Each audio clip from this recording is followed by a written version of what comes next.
Bloco 19. Tipos climáticos e variações. Aula 1. Tipos climáticos no mundo.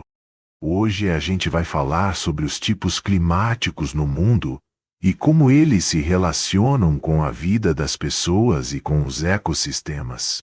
Primeiro, é importante entender que o clima de uma região depende de vários fatores, como latitude, altitude, correntes marítimas e massas de ar.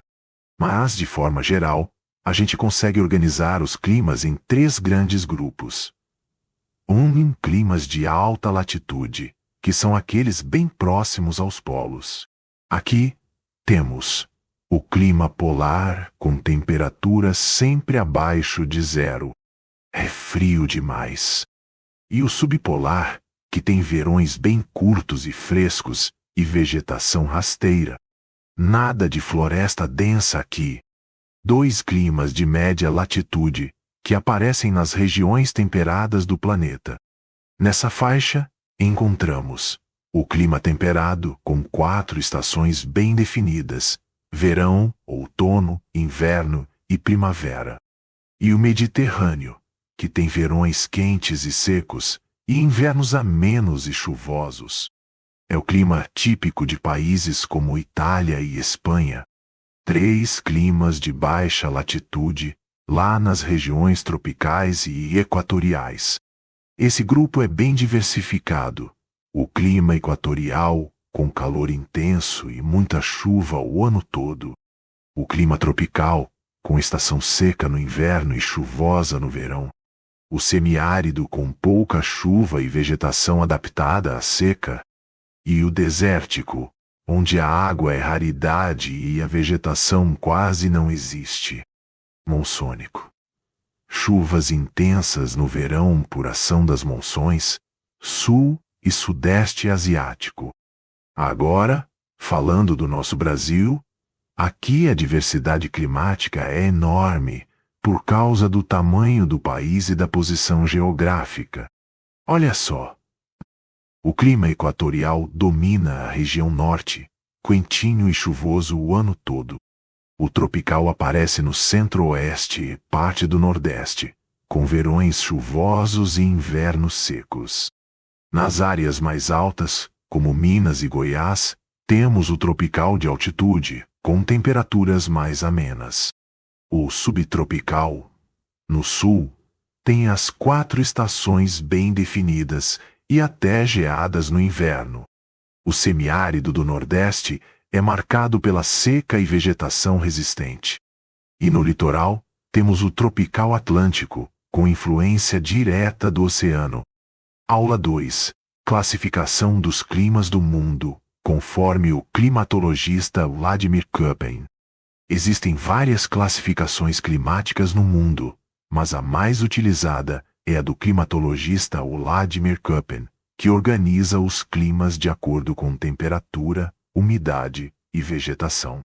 Aqui estão os principais tipos climáticos do planeta, segundo essa classificação, começando pelos climas tropicais, que são quentes e úmidos.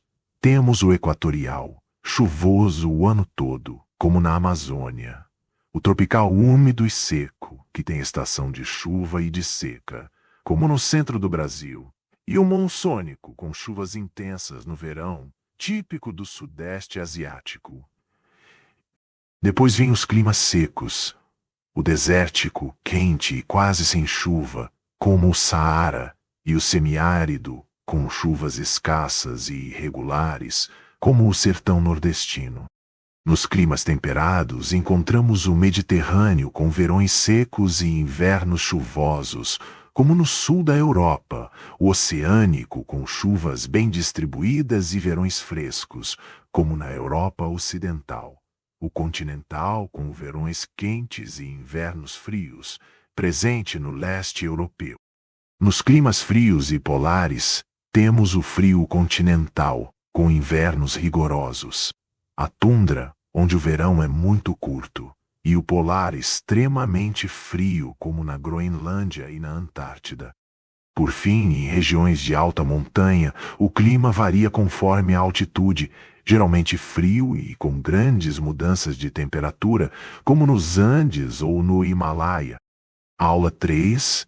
Tempo e clima. Reforço. Tempo é o que está acontecendo lá fora agora, neste momento. Pode ser quente, chovendo, ensolarado, nublado. Essas condições podem mudar de um dia para o outro, ou até de uma hora para outra. Já o clima é diferente. O clima é a média do tempo de um lugar ao longo de um período longo, geralmente uns 30 anos. Ou seja, o clima mostra como o tempo se comporta de forma habitual naquela região. Aula 4. Impactos climáticos. Chuva ácida, smog, inversão térmica e ilhas de calor. Hoje a gente vai conversar sobre alguns impactos climáticos como chuva ácida, smog, inversão térmica e ilhas de calor. Chuva ácida primeiro. A chuva ácida. Sabe quando a chuva não é só água? Pois é, ela pode ficar ácida quando recebe poluentes da atmosfera, principalmente os óxidos de enxofre e de nitrogênio. Esses poluentes vêm principalmente da queima de combustíveis fósseis, como carvão e petróleo. E o problema disso? Bom, a chuva ácida prejudica o solo, contamina rios e lagos, prejudica plantações e até danifica prédios e monumentos históricos. Sem falar que pode causar problemas respiratórios. Então, é algo sério. As indústrias são uma das principais causas da chuva ácida, mas não são as únicas. Temos também veículos automotores, incêndios florestais ou queimadas agrícolas, liberam gases poluentes que também participam da reação e outros. Smog. Agora vamos falar do smog. O smog é aquela névoa suja formada pela mistura de fumaça e poluição do ar. Tem dois tipos principais. Smog industrial, comum em regiões com muita indústria, causado pela queima de carvão. Smog fotoquímico, mais comum nas cidades grandes, formado quando poluentes reagem com a luz do sol. E os efeitos? Dificulta a respiração, prejudica o coração, danifica plantas e animais, e ainda reduz a visibilidade. Ou seja, não é só feio de ver, mas também faz mal para a saúde. Inversão térmica em seguida. A inversão térmica. Normalmente o ar quente sobe e o ar frio desce. Mas durante a inversão térmica acontece o contrário. O ar quente fica sobre o ar frio, lá embaixo. E o que isso significa? Os poluentes ficam presos na camada inferior, e aí a qualidade do ar cai, aumentando problemas respiratórios. Esse fenômeno é mais comum em noites frias e cidades poluídas, então é um problema típico de centros urbanos grandes. Ilhas de calor urbanas, por último, temos as ilhas de calor. Sabe aquela sensação de que a cidade é sempre mais quente que o campo? Pois é. Isso acontece por causa de muitos prédios, asfalto, concreto e poucas áreas verdes. As consequências são mais consumo de energia com ar-condicionado, aumento de doenças relacionadas ao calor e até mudanças nos ecossistemas urbanos. E aí, deu para perceber como as ações humanas estão por trás de muitos desses impactos climáticos?